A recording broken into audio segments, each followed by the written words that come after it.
मौसम विभाग की रिपोर्ट पर साप्ताहिक कृषि सलाह कुछ इस प्रकार है।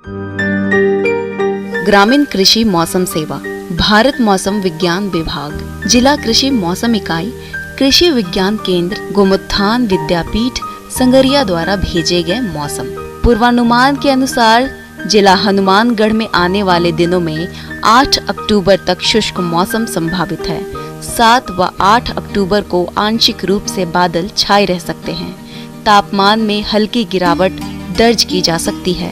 3 दिनों में अधिकतम तापमान 34 से 35 डिग्री सेल्सियस और न्यूनतम तापमान 17 से 18 डिग्री सेल्सियस रहने का अनुमान है। सापेक्ष आर्द्रता 23% हो सकती है। हवा की औसत गति 8 से 12 किलोमीटर प्रति घंटे हो सकती है। कपास में चुनाई का समय चल रहा है। लगभग 50% टिंडे खिलने पर चुनाई शुरू करें। चुनाई करते समय सफाई का विशेष ध्यान रखें। कपास के साथ पौधे के भाग जैसे सूखी पत्तियां, टहनी, फल व फूल के भाग आदि को मिलने नहीं दें, जिससे गुणवत्ता बनी रहे तथा रुई का भंडारण नमी रहित स्थान पर करें, जिससे कि बाजार में कपास के बाजार भाव अच्छे मिल सके। अगेती बुआई की गई मूंगफली की फसल पकाव अवस्था पर है, इसलिए किसानों को सलाह दी जाती है कि जमीन खोदकर देख लें कि फलियां पक गई हैं या नहीं। अगर 80% फलियां पक गई हो तो मूंगफली की खुदाई की जानी चाहिए। मूंग की फलियों से दाने पकने के तुरंत बाद झड़ना शुरू कर देते हैं, अतः मौसम साफ होने पर कटाई कार्य करें। फसल की धूप में सुखाकर गहाई करें। सरसों की समय पर बुआई के लिए खेत की तैयारी शुरू कर सकते हैं। बुआई का उपयुक्त समय 5 अक्टूबर से 20 अक्टूबर तक है। सफेद रोली के बचाव के लिए मेटालेक्सल 35 SD 6 ग्राम तथा पेंडेंट बग की रोकथाम हेतु इमिडाक्लोप्रिड 70 WS 5 ग्राम प्रति किलोग्राम की दर से बीज उपचारित करें। समय पर बुआई और सिंचित क्षेत्र के लिए सिफारिश किस्में RH 749, RH 725, RGN 73, RGN 13, Lakshmi, Pusa bold, Varuna तथा असिंचित क्षेत्र के लिए RGN 298, RGN 229, RGN 48 आदि का उपयोग कर सकते हैं। बुआई के समय मिट्टी में उचित नमी होनी चाहिए। बीज दर 600 से 700 ग्राम प्रति बीघा रखें। बिजाई से पूर्व 20 किलो यूरिया तथा 62.5 सिंगल सुपर फास्फेट तथा 75 किलो जिप्सम प्रति बीघा बेसल के रूप में उपयोग करें। किन्नू में रोग एवं अन्य कारणों से तुड़ाई पूर्व फल गिरने लगते हैं। इसकी रोकथाम के लिए कार्बेंडाइजिम 50 WP 1 ग्राम या प्रोपिनेव 70 WP 2 ग्राम प्रति लीटर पानी, जिब्रेलिक एसिड 20 मिलीग्राम प्रति लीटर की दर से घोल मिलाकर छिड़काव करें। मांस हेतु पाली जाने वाली मुर्गियों के लिए यह उत्तम समय है, अतः ऑल इन व ऑल आउट का तरीका अपनाते हुए फ्यूमिगेट किए हुए फार्म में अच्छी हेचरी से चूजे खरीद कर पालें। अंडों के लिए पाली जाने वाली मुर्गियों को 14 से 16 घंटे प्रकाश उपलब्ध करवाएं व कम से कम 5 ग्राम सफेद ग्रीट की टुकड़ी उपलब्ध करवाएं। फार्म में घुसने पर अमोनिया की अधिकता कारण यदि आंख और नाक में जलन महसूस हो तो बिछावन को तुरंत बदलें। फार्म में अमोनिया 25 ppm से अधिक नहीं होनी चाहिए।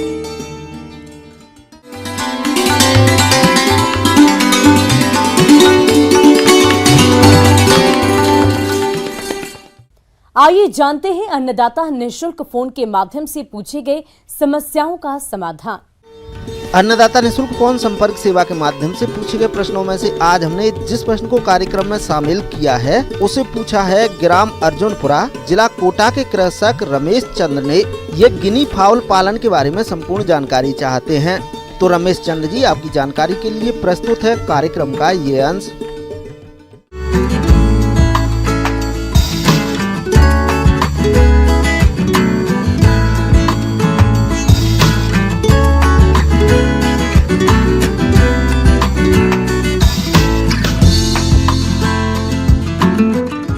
इसमें जब हम पोल्ट्री की बात करते हैं पोल्ट्री ख़ास तौर से आम तौर पर लोग पोल्ट्री कहते हैं, मुर्गी के लिए सिर्फ करते हैं, लेकिन पोल्ट्री कहने का तात्पर्य हमारा सिर्फ मुर्गियों से ही संबंधित नहीं है। इसके अंदर में बत्तख भी है, टर्की भी है, गिनिया फाउल जिसको चाइना मुर्गी कहते हैं वो भी है, या तेतरी भी कहा जाता है। गिनी फाउल का पालन कम पूंजी वाले किसान बड़े आराम से कर सकते हैं, लेकिन आसपास अच्छी जगह होनी चाहिए जहां ये पक्षी घूम फिर सके और बाहरी चीजें खा सके। इससे इनके आहार का खर्च भी कम हो जाता है और तेजी से विकास भी होता है, जो खास तौर से उन किसान भाइयों के लिए बहुत ही लाभदायक है जहां पर चरने की व्यवस्था हो, क्योंकि ये चाइना मुर्गी यानी गिनी फॉल एक ऐसा पक्षी है जो कि स्कैवेंजिंग कहते हैं, जिसको हम चरने के इसमें अगर आपके पास कोई घेरा हो उसके अंदर में रख करके चरा करके इसका पालन कर सकते। तो गिनी फॉल आजकल पहले ये कहीं कहीं पर देखने को मिलता था, लेकिन अब इसका पालन भी मुर्गियों की तरह ही किया जा रहा है। तो गिनी फॉल के में अंडा देने की क्षमता भी अधिक है। इसके अंडे में कोलेस्ट्रॉल, जो आजकल कहते हैं कि अंडा खाने से कोलेस्ट्रॉल बढ़ जाता है, तो लेकिन गिनी फॉल एक ऐसा पक्षी है जिसके अंडे में कोलेस्ट्रॉल की मात्रा बहुत ही कम है।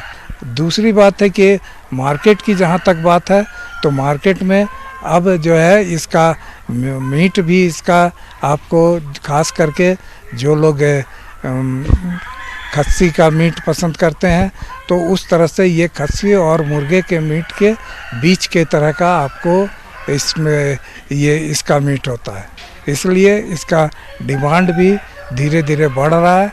जो भी मुर्गी पालक इससे जुड़ना चाहेंगे वो जुड़ सकते हैं।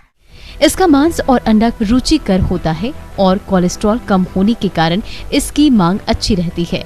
ऐसे में आपको मांस या अंडा बेचने में समस्या भी नहीं आएगी। इसके 3 वैरायटी हैं।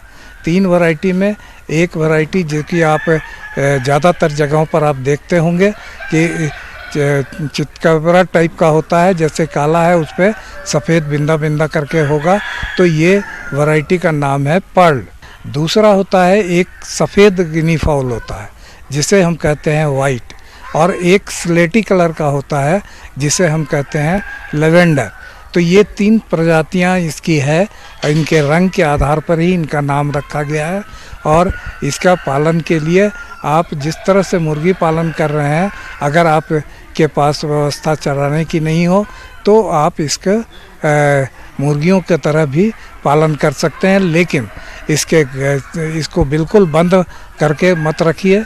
इसके साथ इसके घूमने के लिए जगह चाहिए। इसमें इनका बढ़वारी भी अच्छा होता है, अंडा उत्पादन भी ज़्यादा अच्छा होगा। ये इनका चूजों का हैचिंग 28 दिन में होता है।